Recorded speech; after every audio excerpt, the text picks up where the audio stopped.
Jireenyi filannoodha. Waaqayyo seexanis nu dirqamsiisani. Seexanni attumaa fi hammeenya isaan Waaqayyo mujaala isaatiin nu waama. Filannoon nama baay'ee garuu badiisaadha. Ifti osoo jiru dukkana, gaariin osoo jiru hammeenya, jaalalli osoo jiru jibba. Maaliif akka ta'e kun naaf hin galu. Macaafa keessatti Waaqayyo yeroo hammina namootaa argu akkas jedhee ture. Hisqeel 12:2.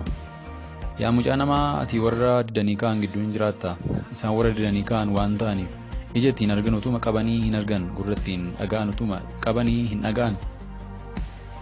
Yeroo xiqqoof obsanii gooftaa filatanii faayidaa isaanii dhiisanii fedha Waaqayyo hordofanii fayyina isaanii warra eeggatan garuu dhumni isaanii kan bareede ta'a. Mul'ata Yohaannis 22:5 halkanis deebi'ee hin argamu Waaqayyo gooftaan ifa isaanii ta'uuf waan jiruuf ifni ibsaa ifni aduus isaaniif hin barbaachisu. Isaan baraa hamma bara baraatti mo'uuf jiru. Filannoo keenya har'a haa sirreessinu. Waaqayyo akkas tokkicha ilma isaa amma kennu biyya lafaa jaallatu immoo isatti kan nama hunduu jireenya bara baraa haa qabaatu malee abaduuf miti. Yohaannis 3:6.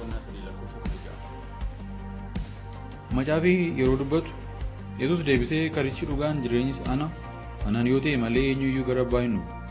Jireenya keenya oolfachuuf karaa tokkichi, dhugaan tokkichi, jireenyi tokkichi Yesuus Kiristoos qofaadha. Isaan malee karaan gara abbaatti geessu kullee hin jiraatus. Kana qofaa osoo hin taane hamma dhumaatti isatti qabamnee jiraachuun dirqama namaa jireenya isaa oolfachuuf jiraatuuti. Macaafi hin dubbata. Yesuus mukichi wayinii inni dhugaan anaa mukicha akka dhaabee kan eegu immoo abbaa kooti. Damee utuu anatti jiruu ija hin godhanne hundumaa hin mura. Damee isa ija godhatus hundumaa garuu caalchisee akka inni ija godhatuuf irraa hin qeexxaa'a. Isin ammuma iyyuu dubbiin isinitti dubbadheen qulleeffamtaniittu. Anatti qabadhaa jiraadhaa.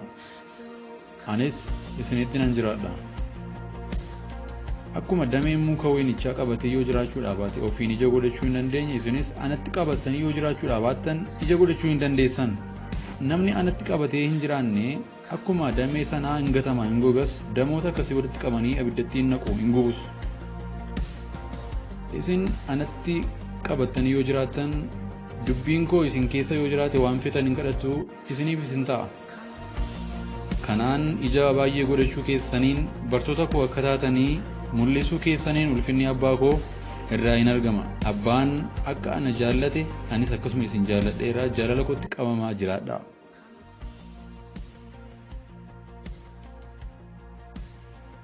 Ifa keessan jiraadha, ifa jireenyi koo.